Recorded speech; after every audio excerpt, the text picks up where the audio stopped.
What's up, guys? This is the Nerdy Ninja here, coming at you live with a new crypto video. Please subscribe, like, and comment on this video to join the Ninja Nation. So, Vechain AMA, your questions are answered. Stay tuned. In the comment section below, I will leave a specific time frame where I'll be going over some major questions that I believe everybody wants and needs to hear. So yes, if you want to go ahead and skip to that part, you can go ahead. I'm going to proceed in a linear fashion, starting from the minor questions to the major questions. So let's proceed with this nerdy review. So the first question, why did you decide to keep the address system exactly like Ethereum, starting with a 0x? Who decided this? So if you look in the mobile wallet, you'll see addresses that look exactly, well, not exactly, but similar to the Ethereum wallet addresses. I wondered this too, but I didn't really feel that it was that important. You know, it wasn't all that big of a deal. But let's see what Vechain had to say about it. So only 80% of the Vechain Thor blockchain code base is new or significantly altered from the Ethereum code base. They kept, I believe, 20% of the Ethereum code base. They only kept 20%. They only kept that 20% because it added stability and compatibility to the Vechain Thor blockchain. Currently, users only pay more attention to the address format because, well, all you're doing, guys, is just transferring tokens to different addresses. You're just transferring tokens, you know, swapping them off for mainnet, you know, trading them, to, you know, putting them on exchanges. You're just trading money. That's all you're doing. You're not actually using it in everyday tasks. You're just exchanging it. That's why you have to pay more attention to the address format because, you know, you don't want to send a Neo address, a Neo coin to a Vechain address because you may lose that Neo address. That's the only reason why you guys even pay attention to the address format. But in real world usage, it's not really going to be. It's not going to be like that. You're going to actually be using this stuff, and the underlying protocol that Vechain will have, it will be more transparent to you guys. So and again, you know, and they stated this. There's very little value to changing the address format other than just to do it. I guess it's just a marketing gimmick, and Vechain, everything that Vechain does is calculated and is precise. They do it for a reason. They don't just do for, you know, just to do. They don't do just to look cool, even though they do like to look cool because the Vechain mobile wallet is cool. Anyway, so second question, what additional features are in the pipeline for the Vechain Thor mobile wallet? So they plan to add an identity system. They also plan to integrate with the VVID program, and they also plan to add a dApp browser and a plethora of unknown projects. So a lot of mystery here, a lot of promise here in the Vechain Thor mobile wallet. More than just a wallet, it certainly is. So our vision is for people to use dApps and services in the Vechain Thor platform on a daily basis. So they plan for you guys to use this on a daily basis. How many of you guys actually use your Neo wallets on a daily basis? How many of you guys have even gotten the ONT wallet to work on a daily basis? Shots fired. Anyway, the to-go mobile strategy is the best way towards mass adoption, and the Western world will catch up. I believe they stated that the Chinese government or China has they've seen China gone from a paper country, you know, a paper money country to a paperless money country. They use cell phones, I believe, to transact transactions in China, and they stated that the Western world or America will catch up soon. So that's why they went with the mobile wallet first, because that's the best way towards mass adoption, and that's their vision.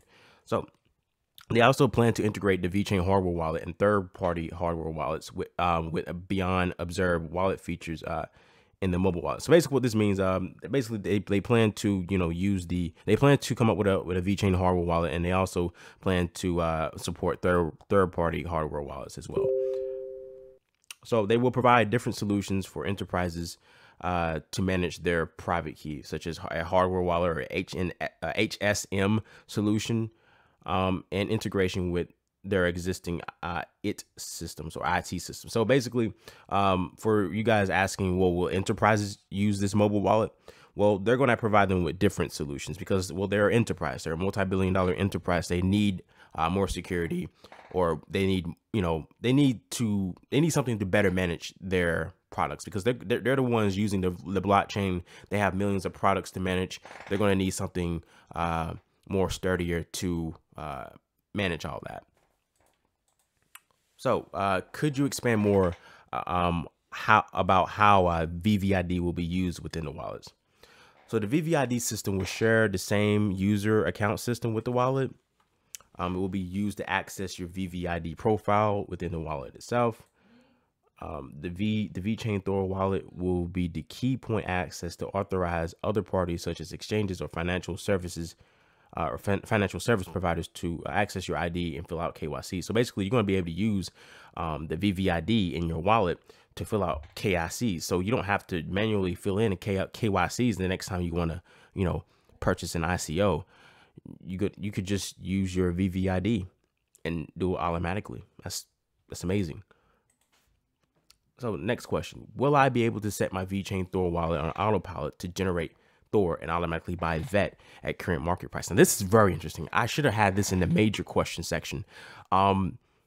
They are planning to work with OceanX to provide a smooth conversion function between VET and VThor native to the Vechain Thor wallet. So basically they're planning to, instead of sending your manually sending your Thor to exchanges to buy more VET, they will add a feature within the wallet itself that automatically exchanges Thor for VET.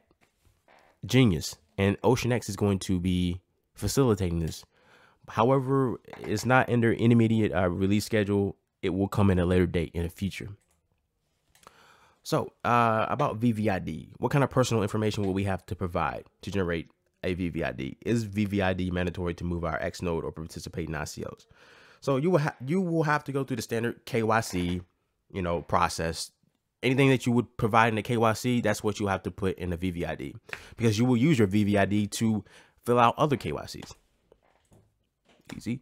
So you only need a VVID in services or dApps if that dApp or that specific service requires you to use a VVID. So if you want to use a dApp on the Vechain blockchain or a service on the Vechain blockchain, if those services or dApps require you to use a VVID, you will have to use a VVID, but it'll be up to that service or dApp.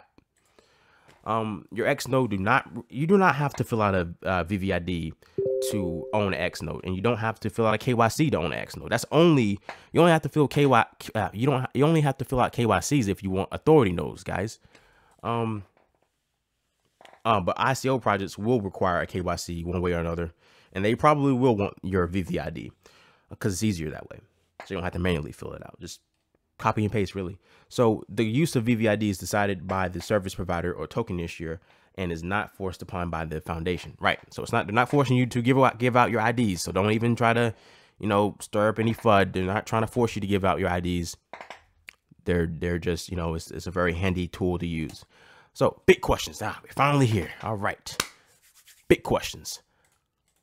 So are your partners using the mobile wallet? Is anyone utilizing the Vechain Thor blockchain yet? For example, DNVGL. If they aren't using the blockchain yet, what is the ETA? How long until we see dApps and other functions on the wallet? How long until we can use the Vechain Thor wallet to track products, etc.? Is this something that will be implemented soon or in 5 years? Answers. This is the exciting part. We are working with our existing enterprise users through their migration. As some of the enterprises are utilizing the Vechain Thor blockchain in their production servers, this requires significant effort both for planning, testing, and staging, and more when migrating production data, importing applications to the mainnet. So they're working currently. Yes, they're saying yes. They're working on getting them to the mainnet. They're currently testing it. In addition, for many of the recent partnerships we have signed, they are actively developing on the public testnet. And as soon as their development and testing is done, they will start using the mainnet as well. So they're already testing. They're still testing it. They're going to come. Don't worry. Vechain will not disappoint.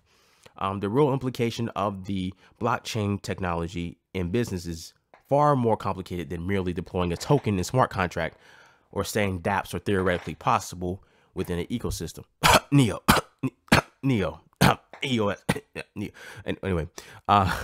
Anyway, we have already announced several enterprise dApps that have already been built and we'll be using the Vechain Thor blockchain shortly. So since mainnet is still in token swap process, you should expect to see more dApp development and enterprise usage from Q3 to Q4 this year. So there you have it, guys. Pivotal questions, pivotal answers. Vechain has provided. They're transparent. What more do you want? So you guys will be seeing the enterprises use the Vechain Thor blockchain this year, not 2019. I thought 2019, but no, Q3 from late Q3 to Q4. So you should be seeing it, especially around December time. And we all know, according to history, that's moon time. That's moon time. Even though it's not all about moon, it's about revolutionizing cryptocurrency as a whole. It's about bringing revolutionizing the world. It's not all about moon. I'm not in this all for money. I'm in this for the technology and changing the world. But if I can make some money on the side, that's good too. Anyway, guys, I hope you enjoyed this review. This has been the Nerdy Ninja, and I am out. And guys, thank you guys for subscribing and viewing my videos. I thank you guys a lot. I really do appreciate it. Thank you guys. So, Ninja out.